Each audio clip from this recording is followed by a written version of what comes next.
So, a warm welcome, everybody, here to our new interdisciplinary online lecture series this summer term, which has the title Digital Sustainability Transformation of, by, and for the TUM.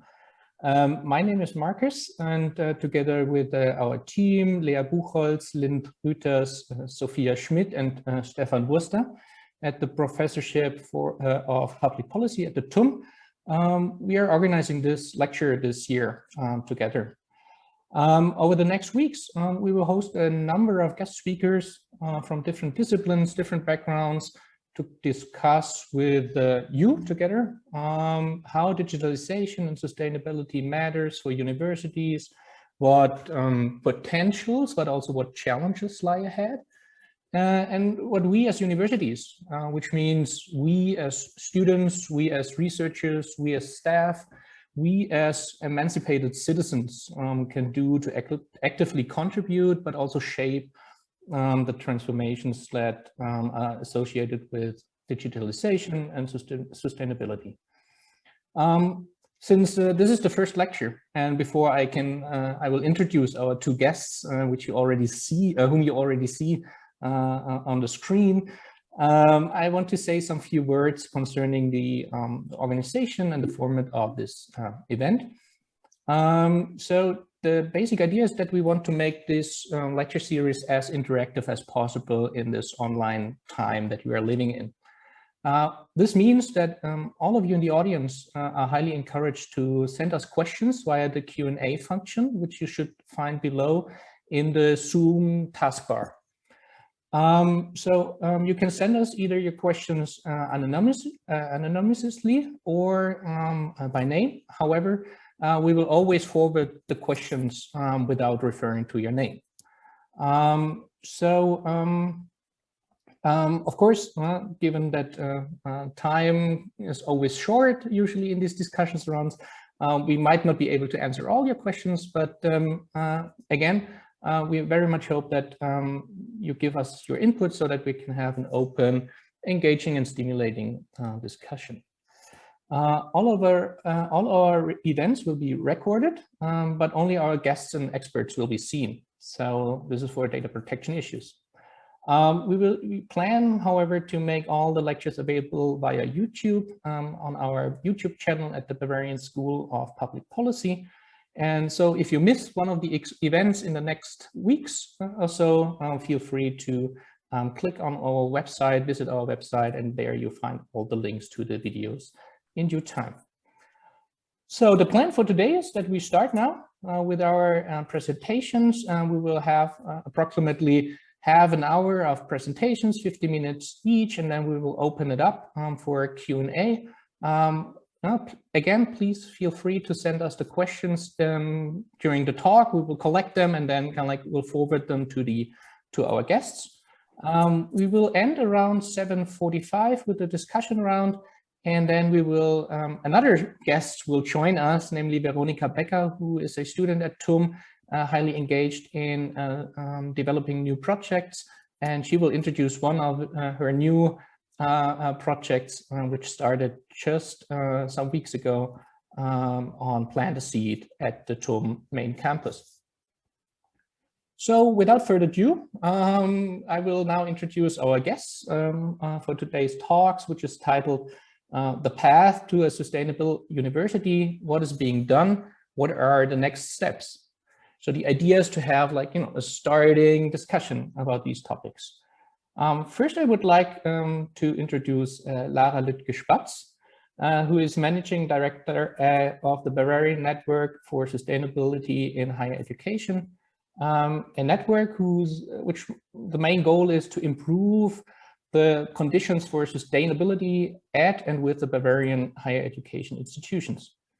Over the last years, Lara was actively involved also at the national level, being an active member and a researcher in the network Hoch N and the platform Education for Sustainable Development funded by the Bundesministerium. Lara holds a BA in Environmental Geography from the London School of Economics and an MA in Sustainability Leadership from the University of Cambridge. and she works currently as a researcher at the University of Applied Science in München. So great, Lara, to have you with us today. Yeah. So, and then we have our second guest, which is Miranda Schröers, who holds the chair for environmental and climate policy at the TUM School of Governance. Miranda has a BA and MA from the University of Washington and a PhD from the University of Michigan. Before coming to Munich, she was a full professor at Freie Universität Berlin and at the University of Maryland. And she was also a researcher at the John F. Kennedy School of Government at Harvard University. Miranda's expertise lies in the field of environmental, climate, and energy policies, where she has done a ton of research on. I will not go down this list, otherwise I would spend the whole evening going down the citing her work on this. In addition, Miranda is an active policy advisor at the national level and also a crucial player at the university level, which makes her an interesting guest speaker for today. So she is, for example, the head of the Sustainability Task Force at the TUM, which was created in 2020. And so again, warm welcome to both of you. And we very much look forward now to your presentations. Lara, you start first, right? Yes. Thank you. Oops. Well, thank you very much for this very kind introduction, Markus. I hope you can see my slides. Okay, I'm very happy to be here, excited to be able to discuss these issues with Miranda, Markus and his team, and also with the viewers today. I think it's the second session, and I'm delighted, as I said already, to be able to give you a short presentation of our working life. So this session is part of the lecture series, Digital Sustainability Transformation of, by, and for the TUM Policy at the Bavarian School of Public Policy. And, oops, yes. Today's focus is the path to a sustainable university. What is being done and what are the next steps? At the bottom here, you can see a picture of our last event. Our event, I mean the Network for Sustainability in Higher Education in Bavaria. It's actually not the last one, but the one before, because the last one was digital, unfortunately. But so this is a photo of the one before that, where the focus was on student participation and climate change. So I'd just very briefly like to touch on the global context for higher education institutions. So I'm sure a lot of you, and I hope most of you will, if you haven't heard of it before, seen these bullet points. I mean, limits to growth by Meadows in 1972. Well, that's everyone hopefully has read it or will read it. Then Planetary Boundaries and Tipping Points by Rockström is something very current. Then there's also the United Nations Decade of Education for Sustainable Development, which was from 2005 to 2014. What's interesting here is that how sustainability issues and also competencies are integrated into the curriculum at universities, but also other education institutions. And then, of course, there's the Agenda 2030 and the UN Sustainable Development Goals. The only thing I'd like to say to the Sustainable Development Goals at this point is that I do hope that scientific institutions understand their role in shaping Sustainable Development Goals further, because I think there are a lot of conflicts of the goals that need to be addressed, and I think science is capable of that, and I think our understanding of sustainable development does not necessarily overlap 100% with the UN Sustainable Development Goals. but we can discuss this aspect a little later. I think they are very valuable in setting the scene for sustainability in general, and for people to make up their own minds about it and really to get active. So I don't want to be too critical of them, but I think with regards to the context of higher education institutions, I just hope that we are able to reflect also on the conflicts of goals. I'd like to point out to Johan Rockström, if you don't feel like reading one of his important books, there's also a nice little video, for example, at TED.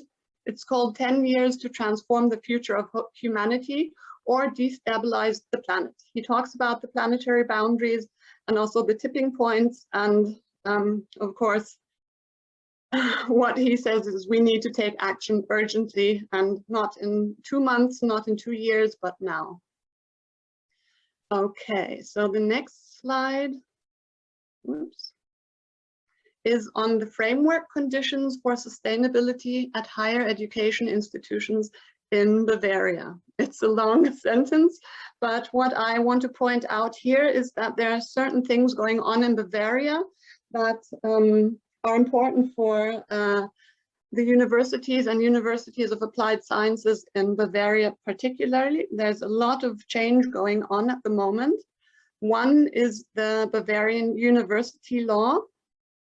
Sustainability and climate will be new tasks for all Bavarian universities, and not just in one field of action, but in all of them. So it's an overriding principle that permeates throughout all of the tasks that universities have. That's my own translation. And then also the Climate Protection Act. In November last year, Bavaria said, put forward the Climate Protection Act, its first. And it says that the administration of the Free State of Bavaria, which universities count towards, should be climate neutral by 2030. It sounds nice, but also it has its drawbacks, because we might discuss this later. But one of the main issues is to compensate for the CO2 equivalent that universities have. I don't think that's enough. I think we need to reduce CO2 emissions, and we're at a starting point also at higher education institutions. Lara? Yeah? Yeah? Can you switch to presentation mode? Oh, I'm sorry. Yep. Wait. Right, exactly. Thank you. Yep. Okay. Okay, so that's one. And then a third aspect is, this is actually for the network, the Bavarian Network for Sustainability in Higher Education. We put forward a memorandum of understanding in 2019, and in 2021, all heads of the universities have signed this memorandum of understanding, which we are very, very proud of, and very thankful to all the heads of the universities and the universities of applied sciences. And what we want through the memorandum is to improve the framework conditions for sustainability at, with, and through Bavarian universities. And the heads of the universities showed support for our activities and said they would cooperate by sending 2 delegates per university or per institution, and they would also proclaim a whole institution approach.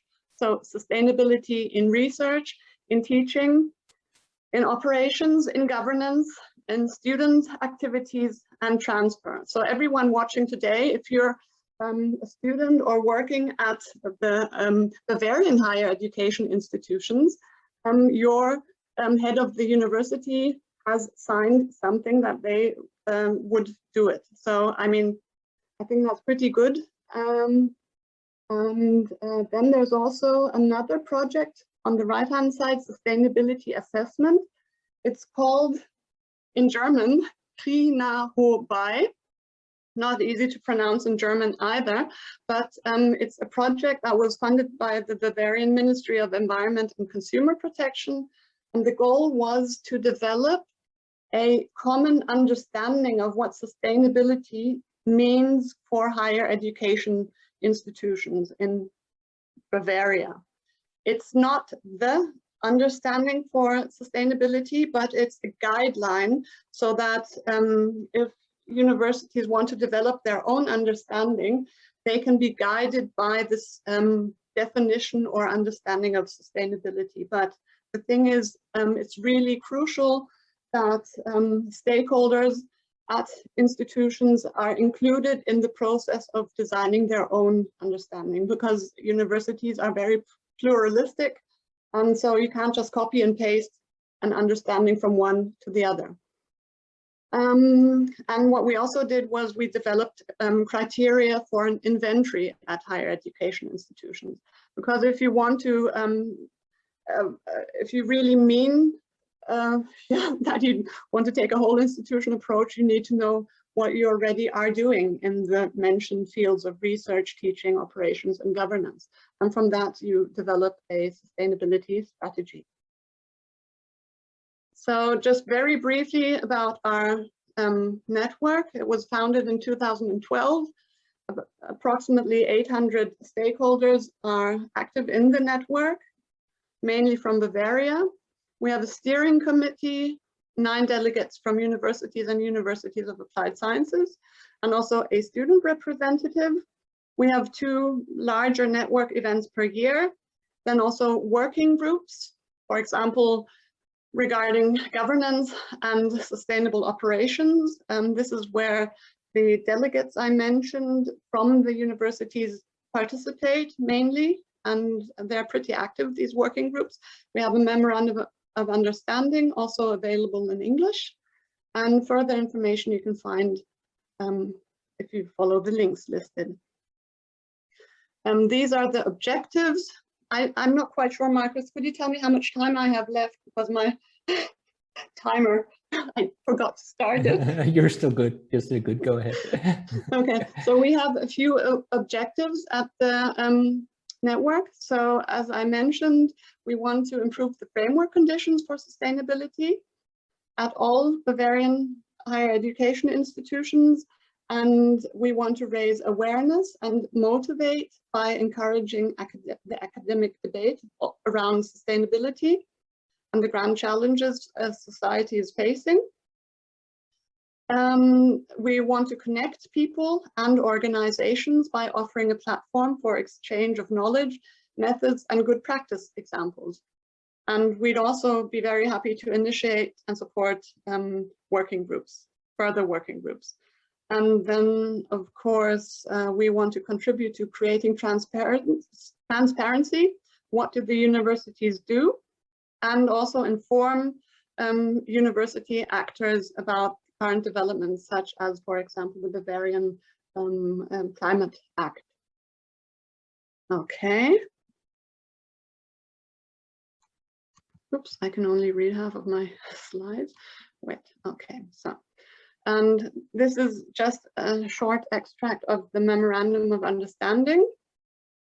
It's only a 2-pager, so it was pretty easy for the heads of the university to understand what we wanted from them. It's not a 20-page document, just a 2-pager. And it emphasizes again that we're an open network, promote sustainability objectively in Bavaria. We pool resources to implement sustainability in the mentioned fields of research, teaching, operations, governance, and knowledge transfer and student initiatives. And this is just an extract of the common understanding of sustainability. What do we mean by sustainability in the context of higher education institutions? So self-reflection is a really important aspect, not just for students, but also for professors and higher education institutions as a whole. Self-reflection, just because it's gone well in the past 200 years, or how old is the LMU Munich, just because it's excellence and it is doing very well. Or the TU Munich is also doing very well, but it's also always important to reflect on what is going on at the higher education institution. And so we see ourselves jointly responsible for the complex transformational process. And this actually is an aspect I think is very, very important, especially for people working in sustainability. We create a sense of urgency. So we know that change is important, and we try to communicate that change is very important for reasons that I will not go into at this stage. But what we fail to address, I believe, is how do we create the transformational process? Leadership or change management theories, I believe, are necessary. Otherwise, sustainability can be very ideological and nice to have, but how do we do it? I think that's really important to make use of leadership and sustainability theories in practice.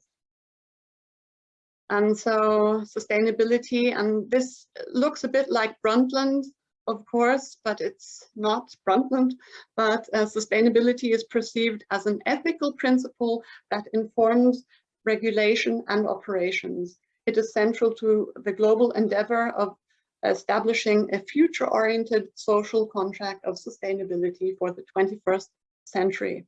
So this is what lies behind sustainability in the context of higher education institutions. Okay, this is all for now. Thank you very much for your attention. If you want more information on the Bavarian Network, you can email me at info@nachhaltigehochschule.de actually, I got this wrong. I failed to put the web page. It should read www.nachhaltigehochschule.de instead of info@, because that, as you can see, is the email address. Okay, now I'm looking forward to hearing Professor Schreuers, what she has to say about the TUM. I've read a lot about her, but never had the chance to discuss with her in person, so I'm very much looking forward to that. Thank you very much.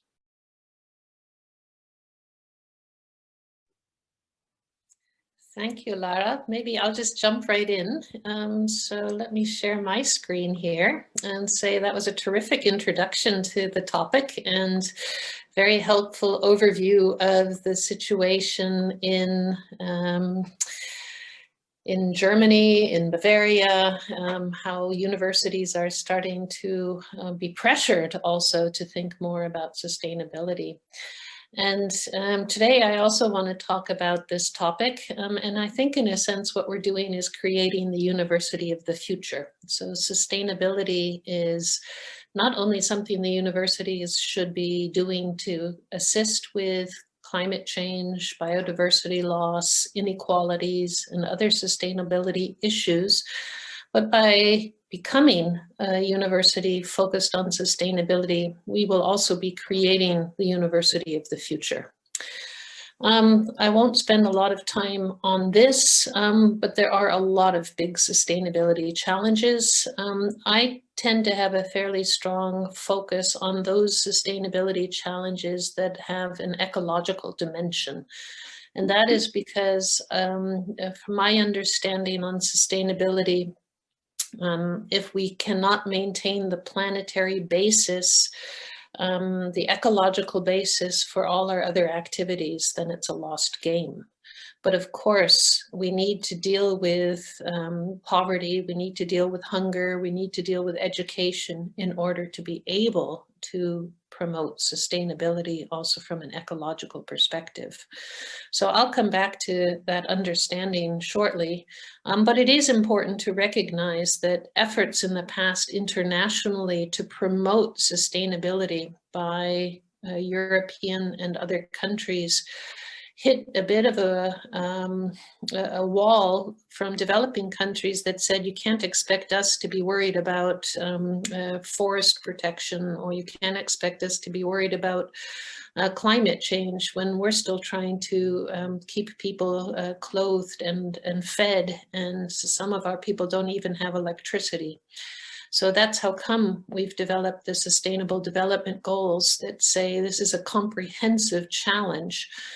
In order to achieve ecological sustainability, we also need to deal with those other dimensions of sustainability. I will also mention that in the past, in one of those policy advising roles I've worked on, I was a member of the German Advisory Council on the Environment that makes suggestions to the German government about policy areas that need more attention.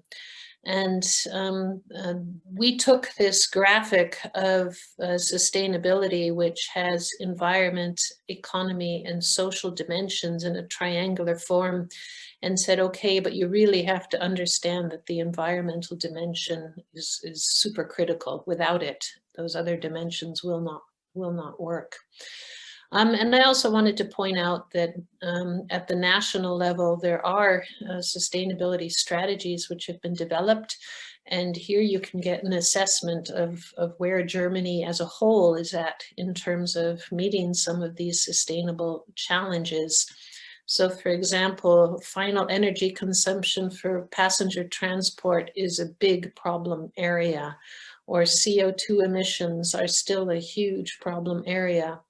Whereas in some other areas, loss of open space, it's problematic, but not as serious as some other issue areas. And what we really want is to see more of this green in the sustainability dimensions. So in addition to climate change as an issue, we know that there's a lot of other big transformations going on. And I think it's important for us to link these big transformations into the discussions on sustainability, because in part they are going to produce new challenges for sustainability, and in part they're going to help produce solutions for sustainability.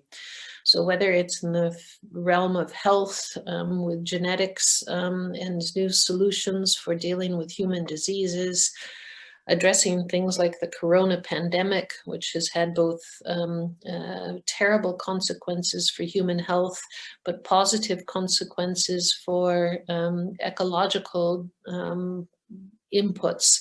So that we are today reducing our emissions use because we're flying less, or because we're doing more communication via digital means. It's a very important kind of transformation that impacts upon us. And we'll of course see other impacts as new technologies develop in the transport field, or as there are new developments with artificial intelligence. So we need to understand these big transformations. We also need to understand what people want. And these are some pictures that I took.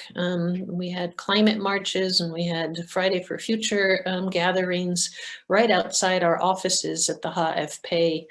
I had the honor to speak on the podium, and the estimates are that the crowds were in the thousands and maybe as many as 17,000 people.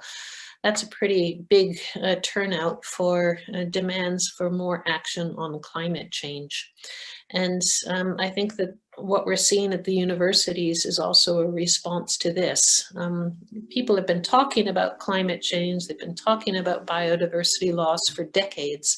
And there has, of course, been action in the past, but there's a general feeling that we're not doing enough, and we're not doing enough fast enough.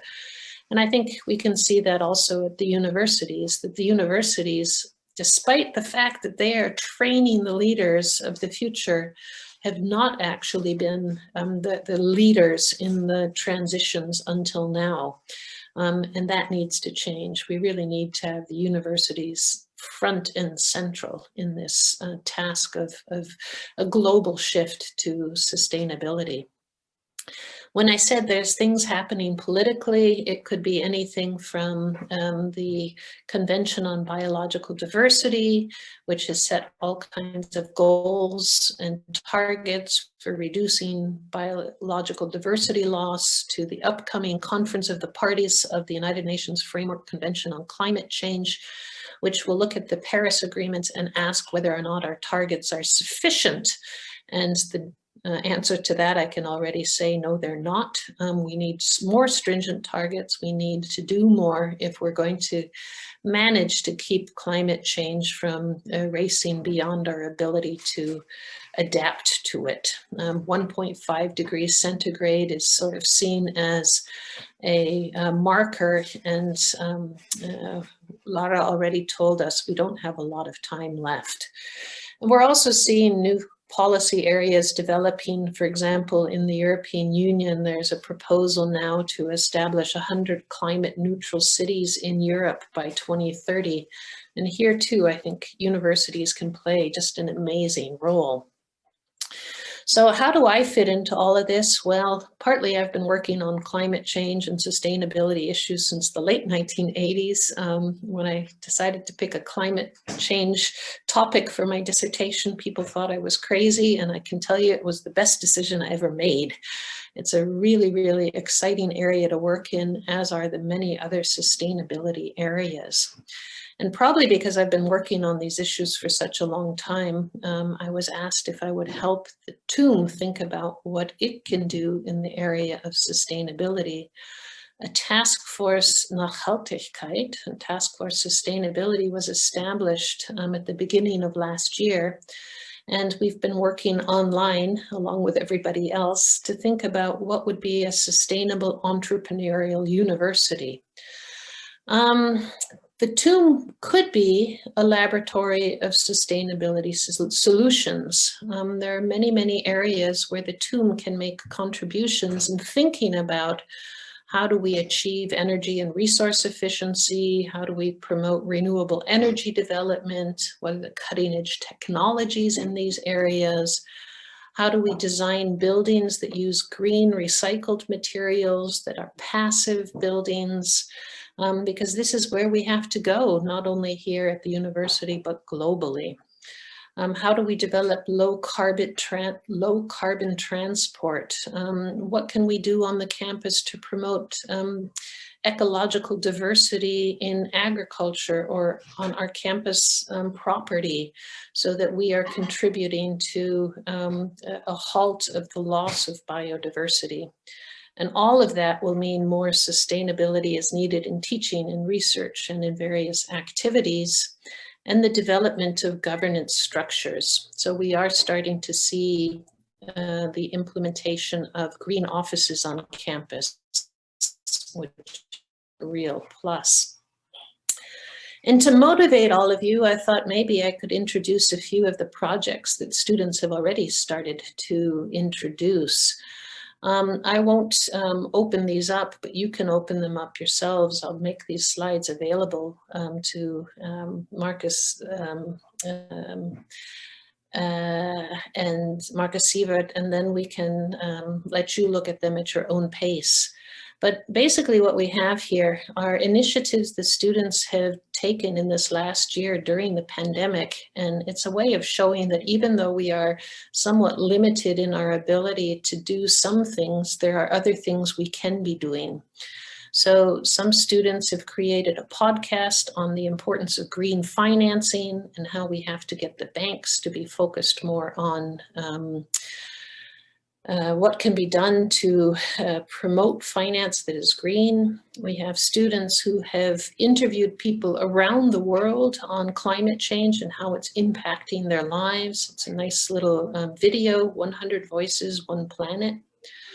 We also had a webinar on nuclear energy and the different perspectives of countries around the world on this. And one of the panel speakers, the contribution that he made was then picked up and used by the Japanese in a big conference held on the Fukushima nuclear accident.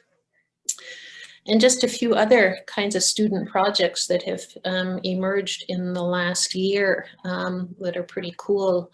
Our students have been producing podcasts and videos, some of which have already gone onto YouTube channels, others which hopefully will soon go onto internet channels, on everything from how technology is being used to promote sustainable development, to how hydrogen fuels are being produced in different parts of the world and what that could mean in the future for greener energy development, or how the development of robotics is also impacting issues such as jobs and inequality.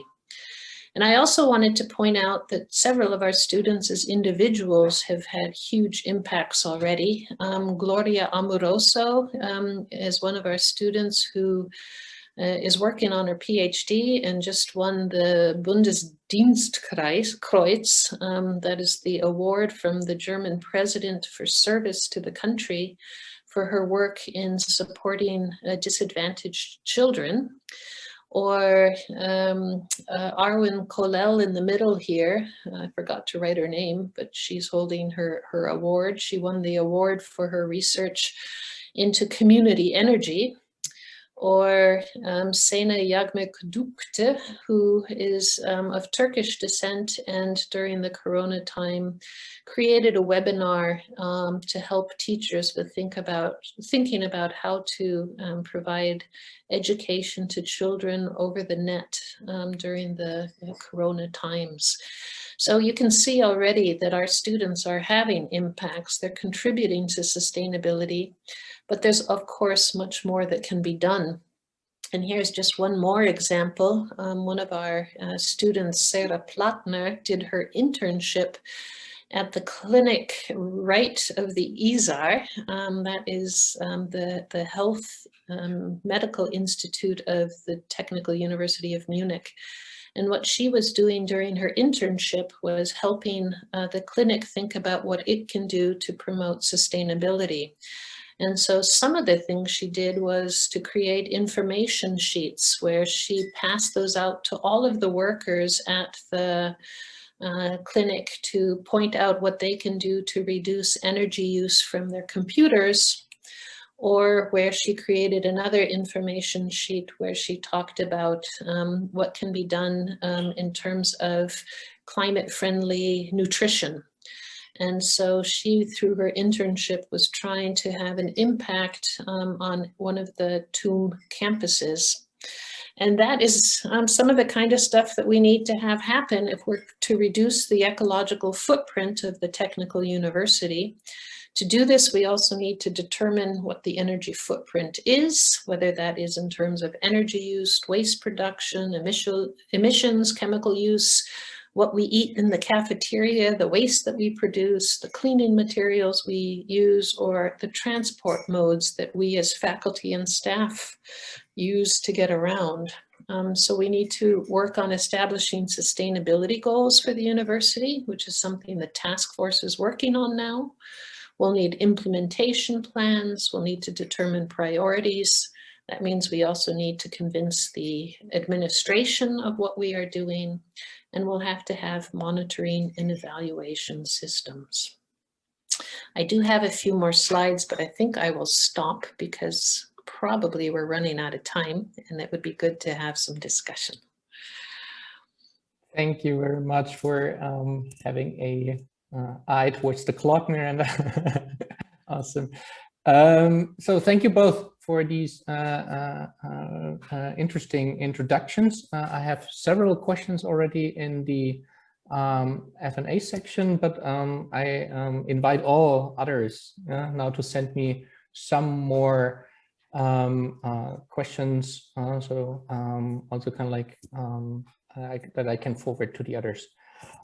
Maybe a first question, which is kind of like directly linked to the to one of your last slides, Miranda, but it's kind of like to both of you. It's kind of like there is a sense of urgency and there's a window of opportunity. Lara also mentioned it, you know, and there's a clear idea of what we have to do, but it's not, and I quote here Lara, it's not clear how we do it, right? So maybe, Lara, can you name some, best practice examples where you would say like, oh, this is the way how we should think about it, how we can do it? And then Miranda, on the same hand, like, where is the TUM doing already good, and well, and in which fields could the TUM do even better with regard to sustainable development? Okay, thank you very much, Markus, and thank you very much, Miranda, for this beautiful presentation, very inspiring. Well, for one, I believe what we need to focus on at the moment is we know a lot. We know what we have to do, but we need to focus on building structures and who's responsible for what and who will finance what. I think that's really important for universities, whether it's at student level, whether it's a sustainability office as the TUM already has. I think that's really good. We need also structures for environmental management systems and people who will coordinate that. I think it has to be one person responsible for that, at least per university. And then also the government with the heads of the universities together have to see how they will finance it. It can't be just a one-way street. Universities have to, because of the university law that will be amended. But how will the government finance these things that are really necessary, and who's responsible at the universities? I don't know whether, I know that the vice president for research is involved with the sustainability office and also with the task force, but maybe a question to Miranda. Does he have that in his name, or is he responsible for research and sustainability, or not? I mean, or how responsible is he? Yeah, so thanks for that. Maybe I can first say a word about the task force. So the task force was established under the new president, Thomas Hoffmann, soon after he took on his position as the new president. So we were very happy about that. We were also very happy that in his introductory speech to the university, he made frequent mention of climate change. Unfortunately, the corona pandemic has sort of taken front seat in the agenda setting of last year. And so the sustainability has not received as much attention at the very beginning.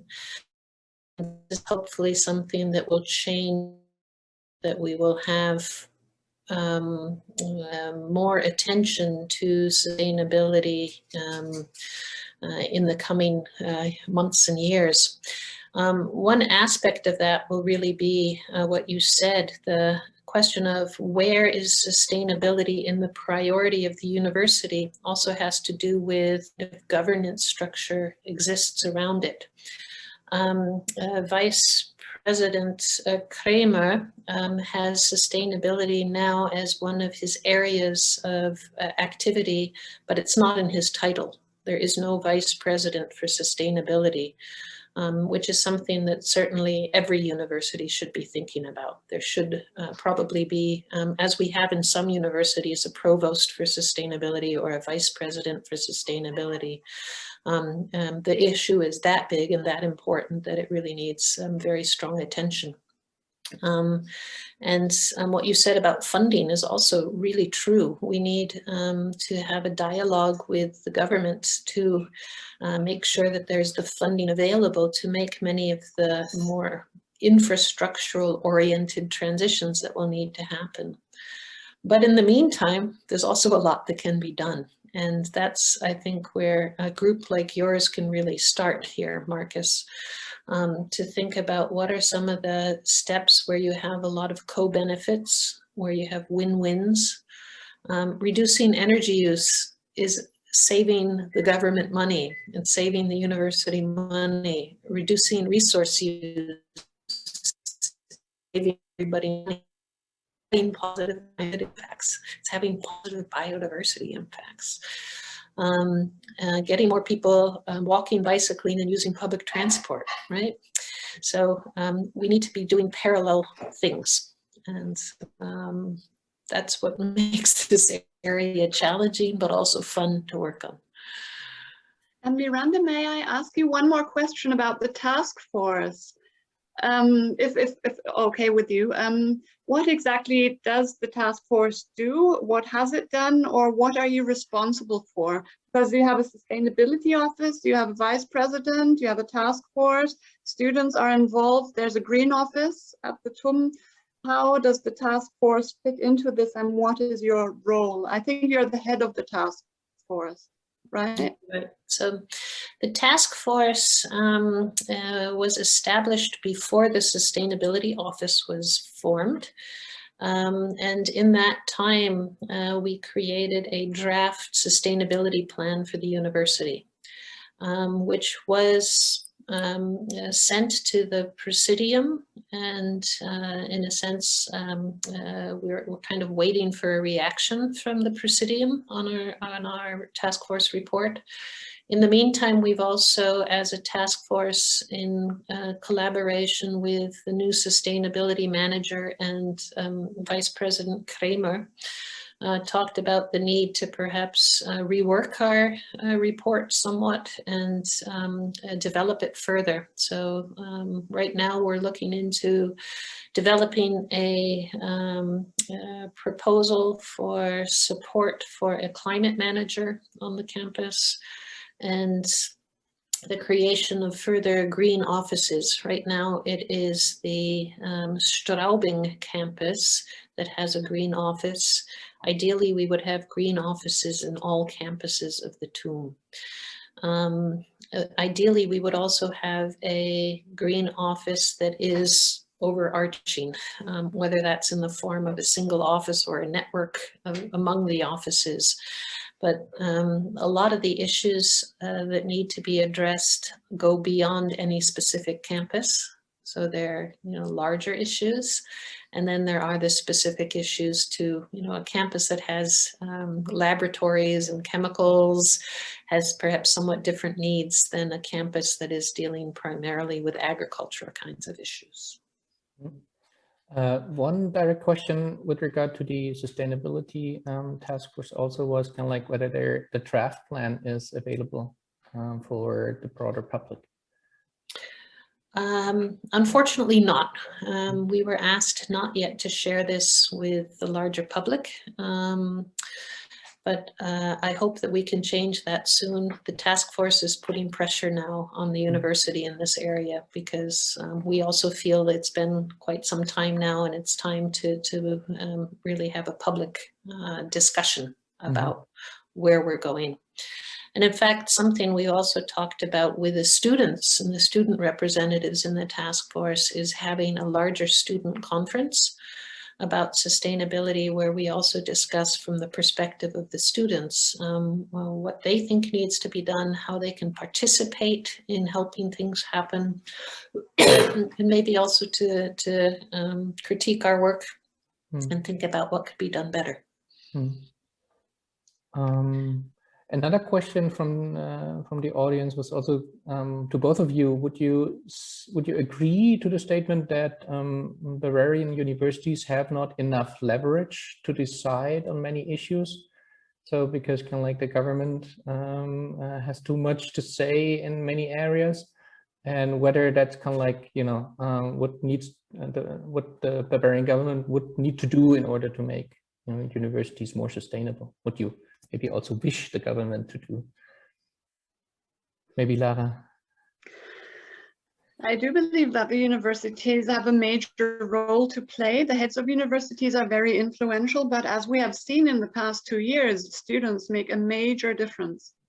Students for Future, Fridays for Future, the Landesastenkonferenz has made a huge impact, and I think students have contributed considerably to the fact that we will have sustainability and climate change as a main issue in the new university regulation.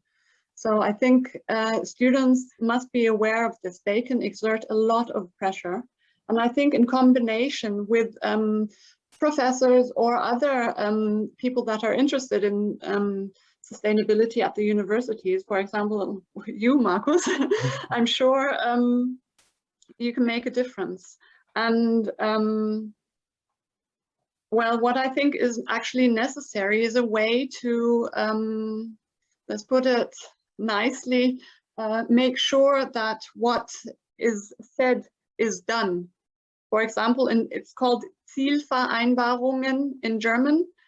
That's something that the universities agree upon with the state, and in it they write what is important. So in the future, I think for this next Zielvereinbarungen, Miranda, maybe you can help. What's Zielvereinbarungen in English? Sort of agreements around goals. Yes, exactly. But they are binding actually for the universities. And as we have sustainability and climate change as new issues, of course, every university will have to address these issues. And I think it's important that these issues are not just addressed in these agreements, but that they will also be transposed into practice. And I think the students can play a major role in making sure or ensuring that what is said in the Zielvereinbarungen is also put into practice. And we need to think about that. I don't want to use the word greenwashing, and I haven't seen it so far, I have to say, but it's because it's now in part of the university law. We have to make sure no university has the possibility of greenwashing, saying something that they can't keep or promising something they can't keep. So I hope students will make sure that this doesn't happen. At this stage, I just want to point out one thing. I think it's very important to mention the Public Climate School of Students for Future Munich. It takes place from the 17th till the 21st of May 2021, and everyone who's involved in teaching or is part of the university system in the whole of Germany, but especially I'm asking the TUM and also other Bavarian universities, please address sustainability, climate change in your lectures or seminars in this week, 17th to 21st of May 2021. Maybe I can just jump in with a couple of points and say there are areas where the universities can do more and there are areas where they can do less. So decisions on transport politics are in part a decision that is made even at the European level, at the national level certainly, and to some extent at the Bavarian level. But that doesn't mean that the TUM can't have any influence. So for example, there's also a discussion about creating a fast bicycle lane in northern Munich, which has been on the books for quite some time, but hasn't yet been implemented. And this is an area where student voice can make a difference, where you can say, you know, this is something we really want because we want to have more bicycle lanes. Other areas where the TUM has an advantage is that we are international, so our reach is potentially global. We are interdisciplinary, which means that we can think outside of the box and create new exciting solutions that maybe nobody else has thought of before. We can be experimental, and we can try things out in a way that is perhaps harder for governments or cities to do. So there are some areas where a university can be a first mover. The TUM in the past has done a lot in areas around sustainability without ever thinking of them in terms of sustainability, at least at the leadership level. I think that's changing also in part because of what we're seeing, that We are seeing movements all around us saying, oh, we need to be on board, but also because we have now new laws that are saying the universities need to take this more seriously than they have in the past. And so that gives us opportunities too. It's a window of opportunity right now. And this is the time to really jump in and say, we want to do things. I think that a challenge for the university will be, it's big. It's a little bit like moving the Titanic. It's slow. The decision processes are sometimes really, really slow. And so sometimes we also need a little bit of shaking up and some new thinking to say, if we want to make this happen in a relatively short time, then we need to tick differently. And I think there are efforts in this direction now. It's exciting, actually, all the things that are going on. Also the dialogue among the universities. What are you doing? What could we do? Oh, let's take that idea. Let's network together. And you too could play a role in that kind of initiative. Strengthening networks at every level can really help. That's exactly the point, Miranda. Networking, sharing experience, because we're all in it together and no one really knows how to solve these huge problems that we are faced with also at universities. There was actually one question here saying, where was it, that the TUM is a late mover compared to other universities, I think, as a late starter. What chance does TUM have to catch up with other universities with regard to sustainable development? What are the specific difficulties as a late starter? Honestly, I don't really believe the TUM is a late starter compared to others, because not many are doing a lot. There are a few universities in Bavaria that are a lot further than the TUM, but most of them are not further. And also it applies to other universities worldwide. I mean, late starter, I'd say most universities are late starters. Mm-hmm.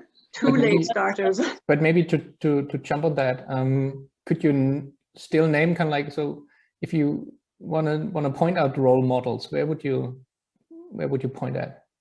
So well, which universities? In Bavaria, I'd say the Katholische Universität Eichstätt, which is not 100% public funded, but funded by the church, Catholic Church, but also Weinstefan Triesdorf, University of Applied Sciences. They are very far, both in teaching and in operations.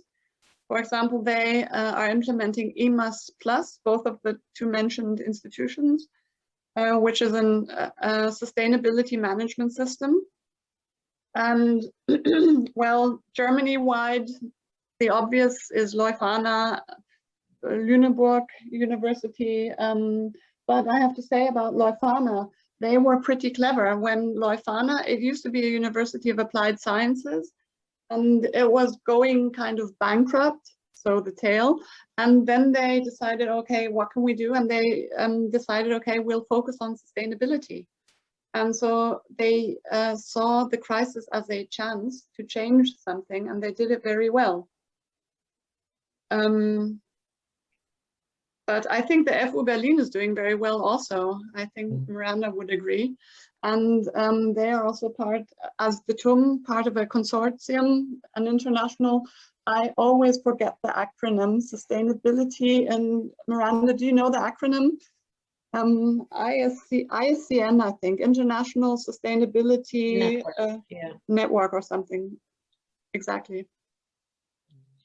Yeah, so a quick word. My previous location was the Freie Uni Berlin, the Free University of Berlin. And there I was directing an environmental policy research center within the university. And we had a fairly large group of researchers that were working on research projects, but we also established a group of students called Sustain It. And what Sustain It did is a little bit like what I think this project is planning to do. Sustain It started to look at the university and say, where can students make a difference on sustainability? And they would do everything from having recycling days where they would invite students to come in and bring the objects, the clothes, the household utensils that they no longer needed, so that others could benefit from their use, to planting wildflowers on campus land, to turning the cafeteria to a vegetarian cafeteria, to putting renewables on the rooftop where the students themselves actually helped fund the sustainable rooftops. Those were some of the kinds of projects we did when I was still in Berlin. Of course, we had all kinds of other things like webinars and conferences and speakers, but we were also trying to get our hands on with projects. And I know that Andreas Wanke, who was is the sustainability manager at the Freie Uni Berlin, who's done a lot of work on saving energy use in the campus buildings, will be giving a talk to all of you. So I would say that in some ways the Freie Uni Berlin took on a leadership role. The Uni Hamburg is also very active these days, and they have put climate change pretty high into the hiring practices. So they're really focusing attention on this issue area. And that's something that I would like to see more of here in Bavaria, to hire more people with expertise in these areas. I just got an email from one of our colleagues who's teaching energy policy, sustainable energy and climate on campus, saying he's got 150 students in his class, and I have 150 students in my master's class, and we feel like we're at capacity. So the question is, how can we get more support for teaching in this area? Because this is clearly something the universities need to prioritize as well. Wow, 150, that's a lot. This might also link to a question from the audience, you know, kind of picking up on the points that you made, like the importance of young people in this development, and kind of like the question reads like that peaceful environmental protesters have been silenced around the world or discouraged, so even though the reasons might be different across countries, different contexts, the question is, what is your opinion towards, like, you know, school strikes, protests on the street, Extinction Rebellion, these movements? What is your opinion on that? And also a second question related to that: what needs to be done in order to improve education and kind of like, you know, empower students to participate in such activities? Maybe Miranda goes first. Yeah, so that's a really important question. Social movements have played a critical role in getting environmental issues onto the agenda for decades and decades. And we've seen, you know, the rise of the Fridays for Future or Extinction Rebellion kind of movements in many countries as well. In some countries, they have been embraced, and in other countries, they have been silenced, or at least it's been challenging for them to really be active. I think this is actually a really important area for sustainability. Marcus and also Stefan Wörster, who is a leader in developing this course, are political scientists, and there you can see the importance of politics and democracy and the right to speak out and to protest for what we're talking about here. So sometimes I hear people say, well, isn't what we need an authoritarian government like you have in China that can just basically make the announcements from above and tell us what we need to do? But the reality is that often fails in implementation. And the other reality is they often don't do what needs to be done fast enough or early enough. And so even though democracies can be slow to move, that right of protest, that right of civil disobedience even is really, really important. But But that said, I know that at the university, at the TUM, there's also a sense protest alone is not enough. We also need action. And so it's a question of the combination of keeping the pressure on and coming up with solutions, whether that's a technical solution like developing green hydrogen, or that is a social solution like changing people's behaviors to have them start composting their bio waste rather than throwing it into the regular garbage like I still see so many people do. That's also important. So it's figuring out how to find the balance between keeping the pressure on politically and actually working towards solutions that are implementable. I would maybe add to that. I mean, you mentioned everything I could possibly think of, but maybe add to that or come back to networking and getting together with like-minded people and learning from others. There are a lot of solutions out there. As one example I mentioned to Markus earlier was the Scientists for Future have a campaign against short-haul flights for scientists. This could be something that the Students for Future could support. It's not their idea, but I think it was from someone from the TU in Berlin.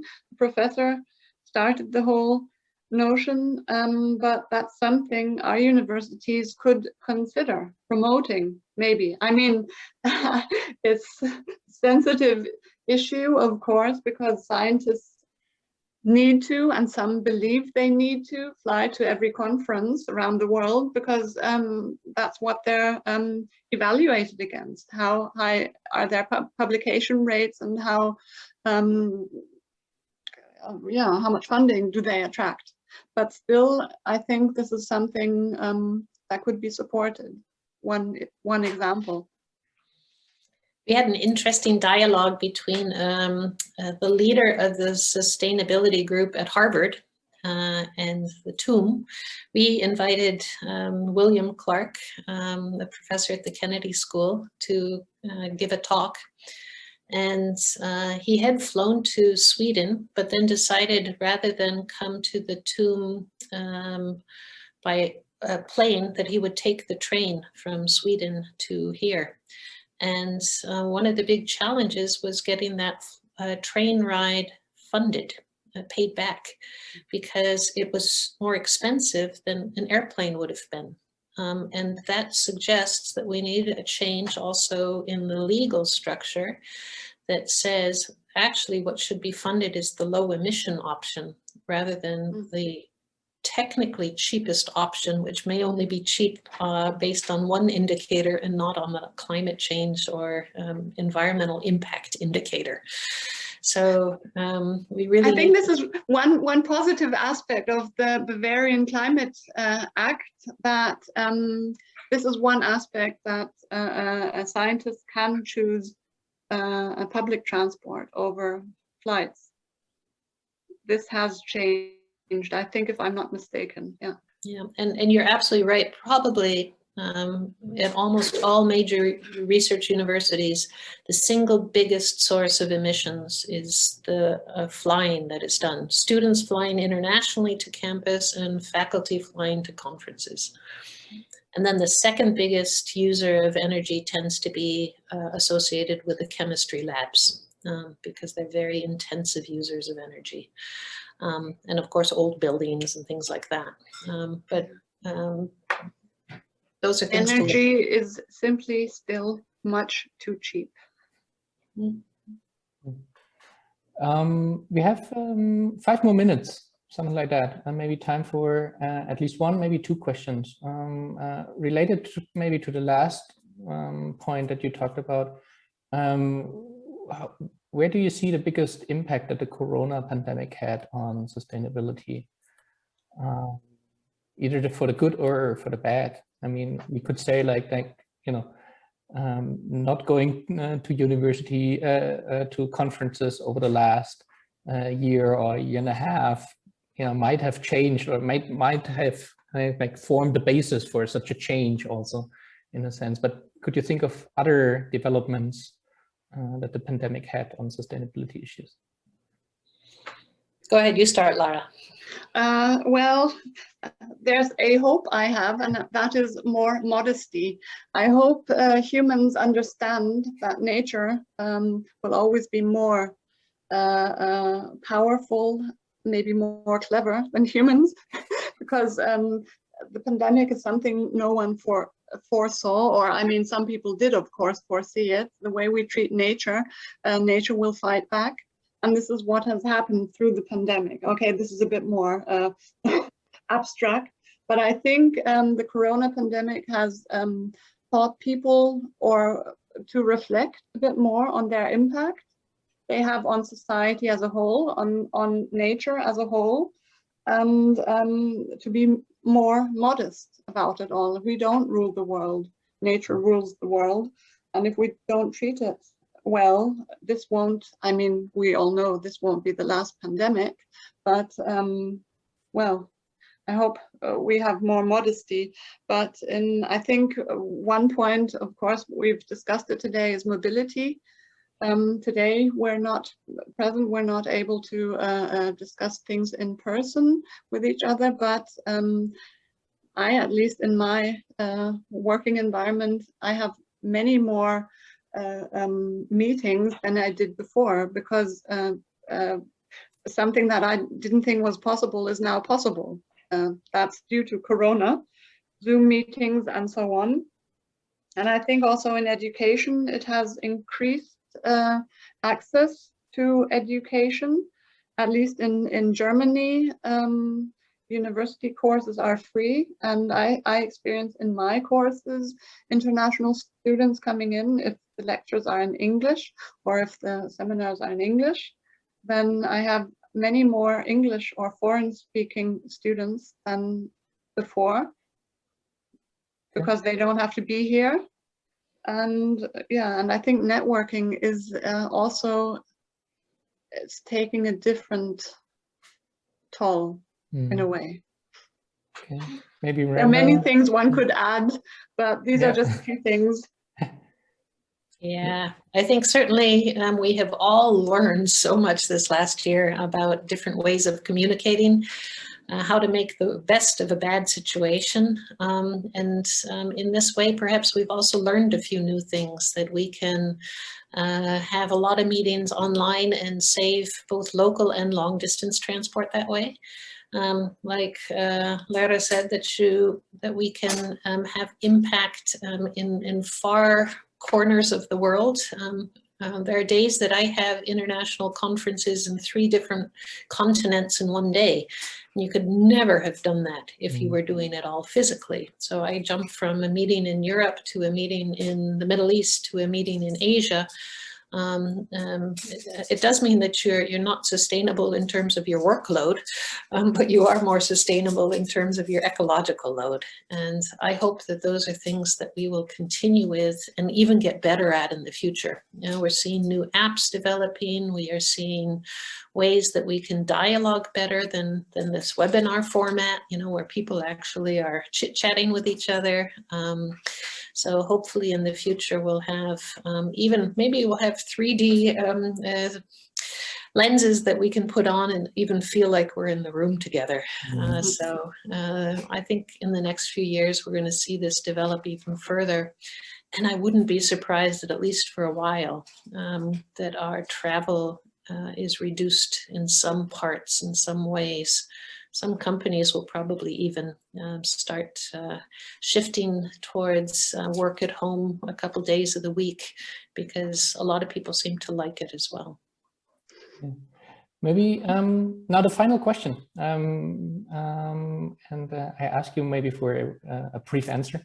The last question is, what are the next steps, the next milestones for either the Bavarian Network or the TUM? So what is the near-term next task that you see, or that you will be doing?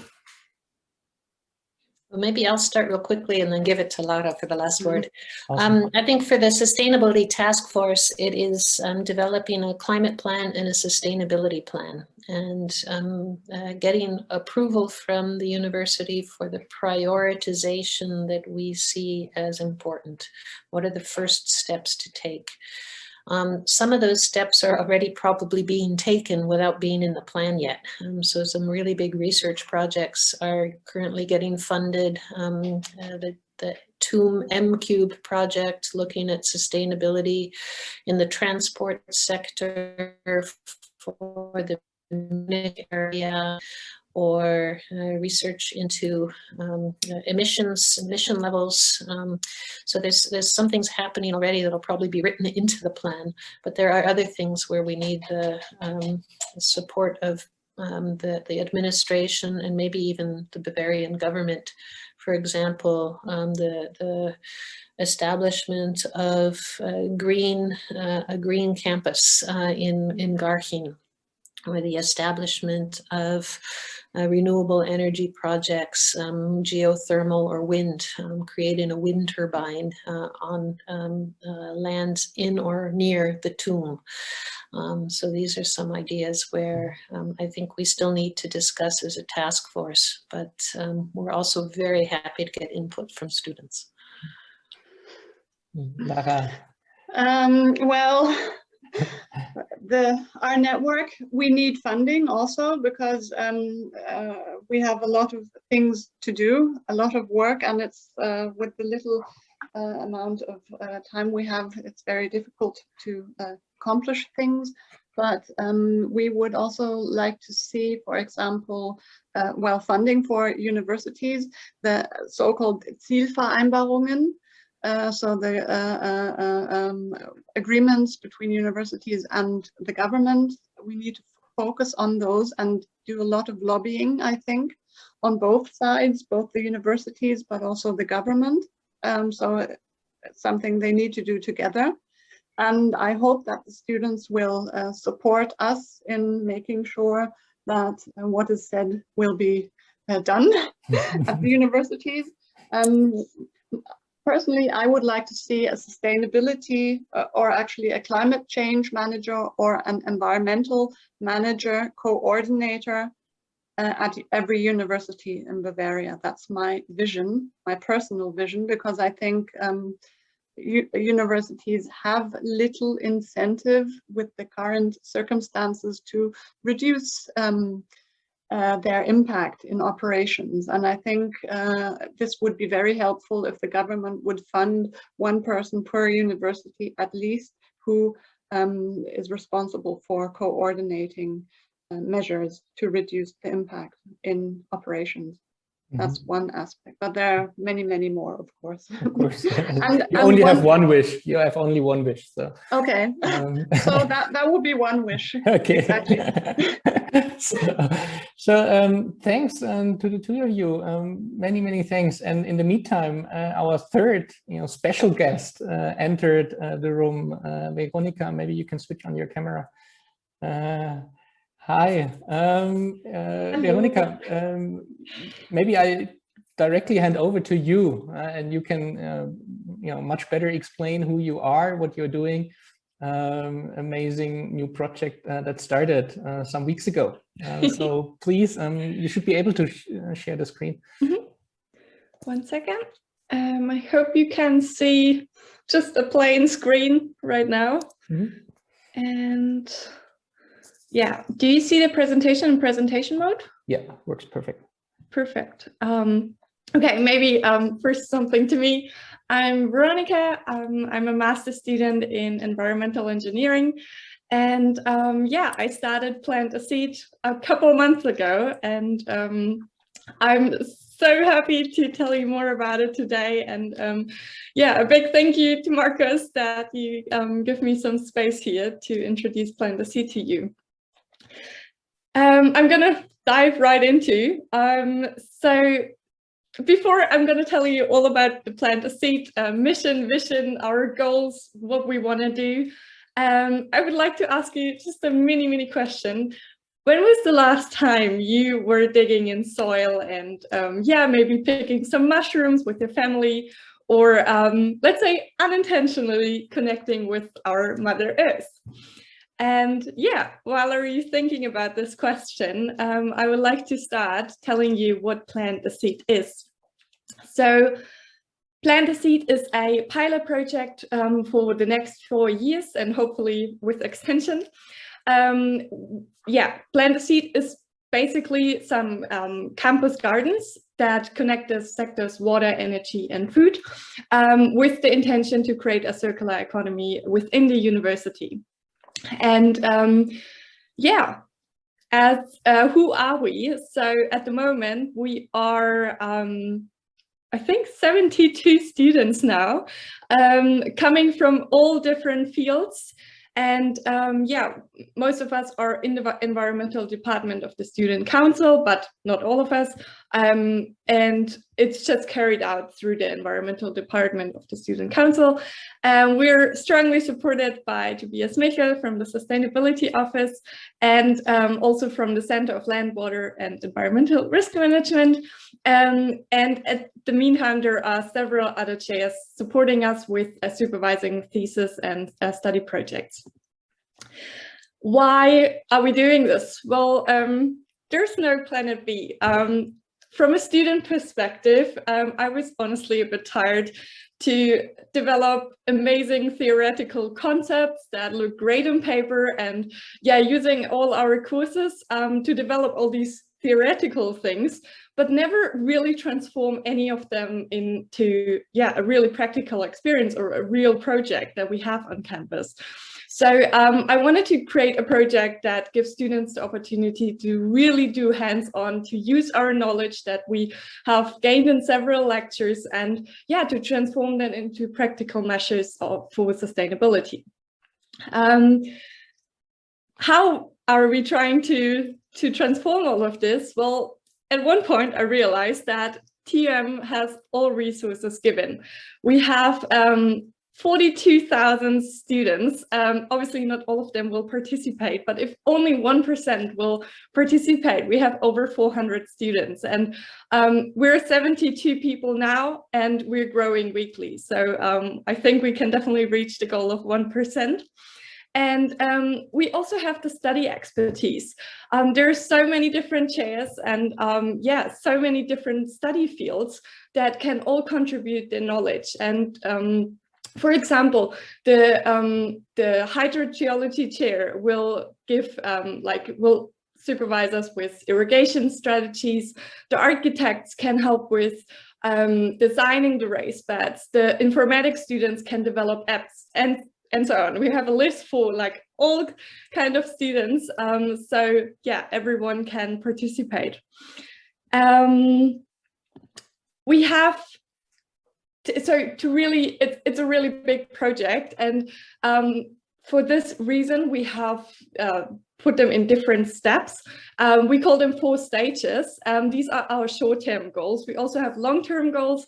Due to time restriction, I'm not going to go into long-term goals, but just that you get an idea of how we're trying to really establish this campus garden project. So the first year, we are really trying to concentrate on the installation of 20 raised beds at the main campus. In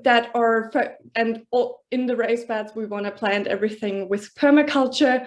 And yeah, so literally the first year is only to demonstrate our students' motivation and the ability to really handle this whole project and not gonna let our veggies die during the semester holidays. We're creating a platform right now to bring students and chairs together to support the whole project with study projects and thesis, and yeah, to give the whole project a scientific base. And another really important thing is that we're really trying to create a social movement right now. We don't want to fulfill simple measurements for sustainability, but really creating a community spirit with this project. So the second stage will take our social responsibility into account. And yeah, we are planning to give workshops for the TUM community and also others, schools and other universities, including seeding plans, how to start urban gardening projects and stuff like that. With this, we really hope to empower people to grow their own vegetables and herbs, not only in a university context, but also at home, like on the balconies in their gardens. And yeah, as a nice side effect, we will, as I already mentioned, we will create this really cool community of students and also different professors that are connecting across disciplines, generations, and yeah, also culture. We have a lot of international students at the moment, so it's a really big community already.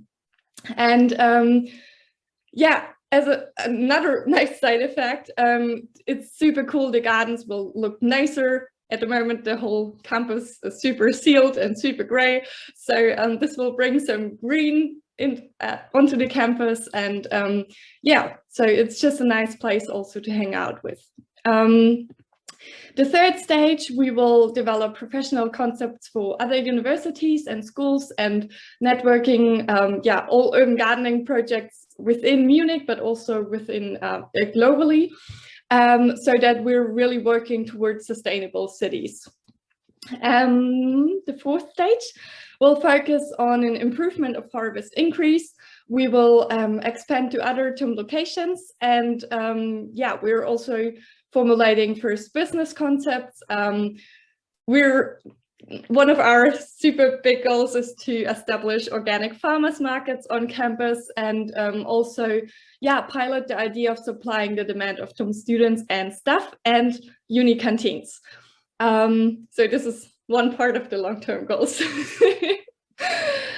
Just that you get an idea where we want to go. And I always think to really be motivated, stay motivated, you need to have a big vision. Otherwise, you just go crazy with all of the organization and give up at one point. Yeah, the current state, we are 70 students now. We are collaborating with TUM Garching. They already have some gardens, but we want to make everything a little bigger. We are collaborating with the Katholische Hochschule München, and I'm supervising the Hochschule München and meanwhile the LMU as well to establish campus gardens in their location. For the start, we started in March with planting or building our first raised beds. Our goal is to build 20 raised beds until in a couple of weeks. Due to Corona, we had to buy the first raised beds. So at the moment, there are only 9 raised beds, but as soon as we're getting in the makerspace, we can build the rest. And our budget, and I'm pretty proud of that, is over 10,000 euros at the moment. I've heard you had some other funding problems. Well, with us, the money is flowing. So yeah, we need, we have really big goals, so we are currently applying for further funding, but apparently everyone really loves this project. So we had some really amazing sponsors. Yeah, and as I said, the pilot project is set to 4 years and hopefully longer. And after the first year, we will evaluate with TUM and yeah, see how the project will progress. And here, I think that's the most important part for you. I thought of some things that would be really cool to establish within the framework of this course. Please see this as an inspiration. This was just one of the few things I could think of. I'm totally open if you have other ideas, better ideas, different ideas. Tell me more about it, and I'm sure we can also connect that with Plant a Seed. I'm just going to go through. So it would be really nice to have some seed plans all year round. At the moment, we only have seed plans for this season. So it would be nice to really establish professional seeding plans for our raised beds and also for the future raised beds that will be hopefully more and more. Another thing is we would love to establish a seed library with the campus that is like located somewhere with the campus gardens. And this need to be maintained, first established and then maintained. So it would be cool to think of a concept, how you could establish that, and then further how it could be sustainably maintained as soon as this course is over and some students could take over for you. Another thing is Save the Bees. We would like to do some raised beds with native flowering species to attract wild bees. We haven't thought into this at all, so this would be a really cool thing to establish as well. Another, I think it's a bigger project to establish vertical systems for TUM. I already have a location in mind, which is where we got the okay from the building management. It's a super shady location, so we can't grow anything in normal raised beds. So it would be really nice to have a fancy vertical system here. Again, the space is there, we can use it. We would just need some concepts for this. Rainwater collection systems would be nice. We haven't thought into this at all, but we need that. Another cool thing, I think, is rooftop gardening at the Vorhölzer Forum. I would definitely help with getting all the connections, and I'm in good contact with the building management. So I could definitely help you with establishing that as well. And last thing would be programming of an app. As you can see, our project is growing like crazy, and it would be so helpful to have an app that just helps us organizing everything better. So yeah, that was these are the topics I was thinking of. Again, these are just some inspirational topics. And maybe last but not least, how you can participate if you don't want to integrate this in the course. I didn't want to leave that out. If you just want to participate for fun, I would be more than happy to welcome you in our team. Just send me an email to my email, and then you could look for which group is most interesting to you and join us. Yeah.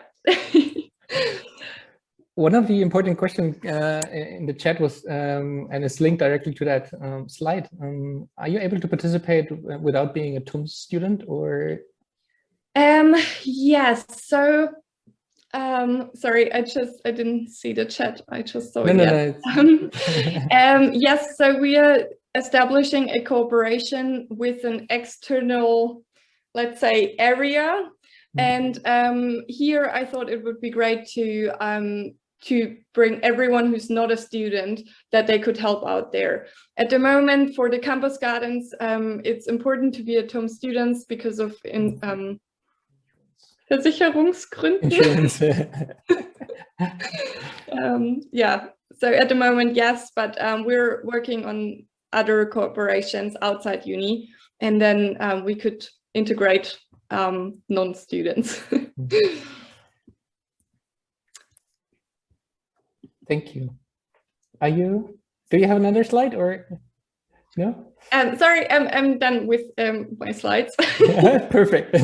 Maybe you can stop screen sharing then. Sorry, I have two screens.